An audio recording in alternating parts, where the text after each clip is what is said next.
We discussed pretty much about interface. Interface is a static component, synthesizable one.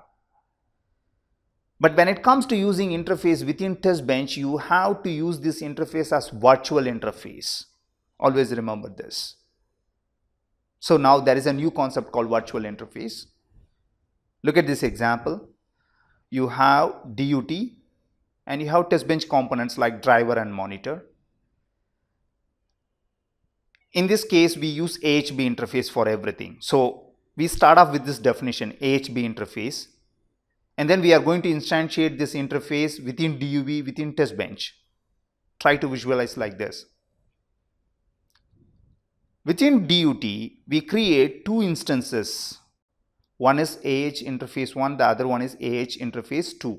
There are two instances within DUT and this is static. This is what we have been discussing, static interface.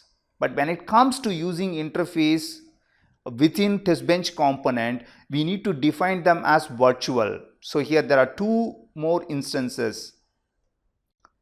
There are two more interfaces, driver virtual AHB interface, monitor virtual AHB interface.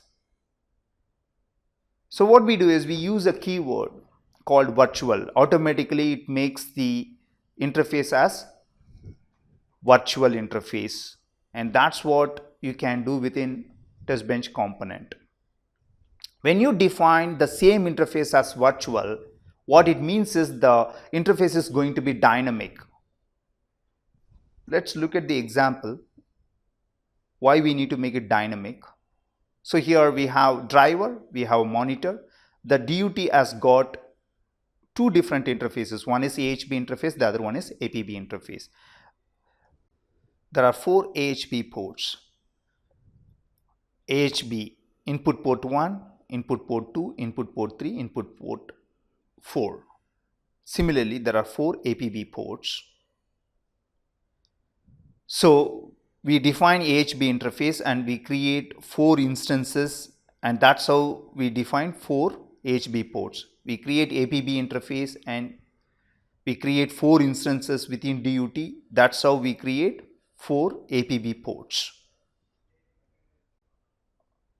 I want to drive stimulus only to the odd ports I1 and I3.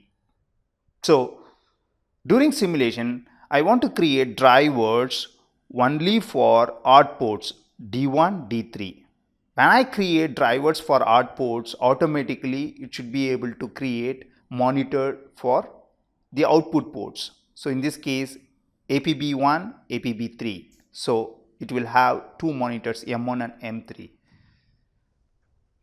So I'm going to create the Testbench, complete Testbench, and I'm going to compile it.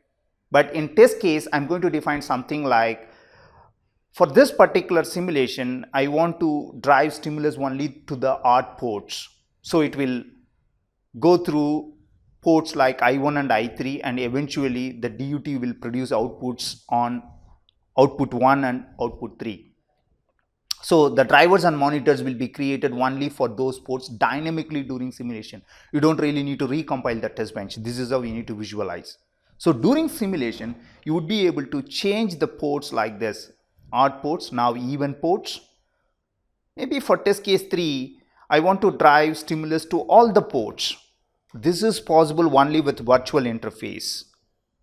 And all these dynamic things happen only within Testbench. Visualize like this. It cannot happen within design because design is static, hardware. Eventually we want to synthesize this hardware because we want netlist. So there is no such thing like dynamic variations within design. But when it comes to simulation, we want to do all these things dynamically within Testbench because we don't want to synthesize Testbench into netlist.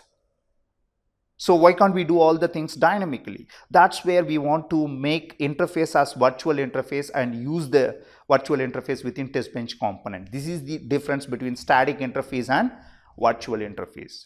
So whatever the interface we use within design, it has to be static interface.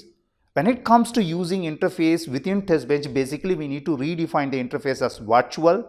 And why we need to do that? Because we want to do all these things dynamically, like driving out ports or driving even ports or driving all the ports. All right. Now let's go back to the SOC design. To verify this kind of complex SOC, we have to generate different kinds of scenarios. We don't want to verify everything together. How the SOC is going to behave in real time, we have to think through. One scenario could be like, we want to issue commands to microprocessor and collect the Bluetooth data. So in this case, we are going to drive stimulus to the microprocessor, and then we are going to collect the data from Bluetooth. So we want to configure this test bench with GPIO, AXI and SPI components. At the same time, for this particular scenario, we also want to configure the scoreboard and reference model. How? Something like this. So in this case, we are going to have test bench components only on GPIO, only on microprocessor and only on BLE, because the scenario is issuing commands to microprocessor and collecting the data through Bluetooth. Maybe I want to make the Bluetooth as a receiver. Bluetooth can be like transmitter and receiver, let's say. So microprocessor is the master. It's going to initiate the instruction, and then it's going to configure the Bluetooth IP, like you act like receiver and then collect the data from external component. And then we want to check whether it's able to collect the data properly from the external component. But before verifying any scenario, we have to configure the DUT itself.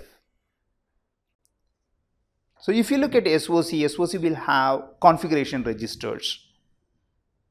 Through configuration registers, we need to configure the SOC and run the SOC on particular mode. So here we configure the registers through GPIO, and then AXI generator will issue the commands to the microprocessor, and based on the command, the microprocessor will configure the Bluetooth, and then based on the SPI generator, the Bluetooth will collect the data from the external component, and that's how the simulation is going to happen. And based on this functionality, the reference model will also generate the data, and eventually the scoreboard is going to get the data from both design, the output data from design and the expected values from reference model, and then it's going to compare. So here the connections will also happen dynamically. So you will have complete infrastructure, and then based on the configuration, only specific components will be there as part of the test bench. This is how things will happen dynamically during simulation. And for this particular thing, we need virtual interface. In this case, DSP image processing. How the DSP IP works. For this, we want to configure the verification environment with GPIO, AXI and AHB. Also, we want to configure the DUT, reference model and scoreboard. For every scenario, we want to configure the components. So again, same flow. We need to configure the SOC first, and that will happen through GPIO. And then the microprocessor is the master, which is going to initiate transaction for any functionality. So it's going to configure the DSP processor, how the image can be processed, and based on the configuration, the DSP IP is going to produce the data. So here we will have the components only for these interfaces, like generator, driver, monitor, all the components only for GPIO, AXI and AHB. And the connections will also happen with scoreboard and reference model based on the scenario.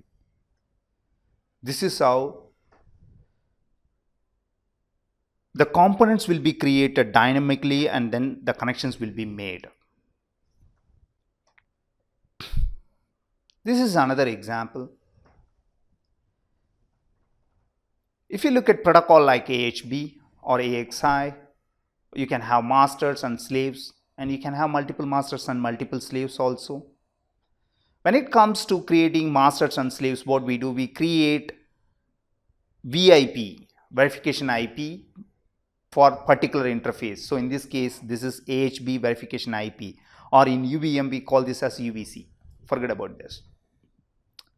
You can also configure this verification IP as you like. It can create masters and slaves based on your requirement. So in this case, I want to define number of masters. So I would like to have 2 masters. So when I say 2, it becomes 2 instances. And I want to have 3 slaves. Done. So after doing this configuration, this is how the component will be created. It will have 2 masters and 3 slaves. And later on, for different simulation, you want to change number of masters like 3 masters, and you want to have 2 slaves. You can write a separate test case, and this is how you can configure the test bench. So in this case, this is like test bench. Look at this. This is a reusable test bench. You are not going to compile this test bench again. You are going to write only the test case. In the test case, you are going to define the parameters like how many masters you want to have, how many slaves you want to have. And eventually, the VIP will create the components dynamically during simulation. It's something like one-time compilation, and then during simulation, you can change number of masters and number of slaves. That's where you need concept like virtual interface. The connections will happen virtually during simulation.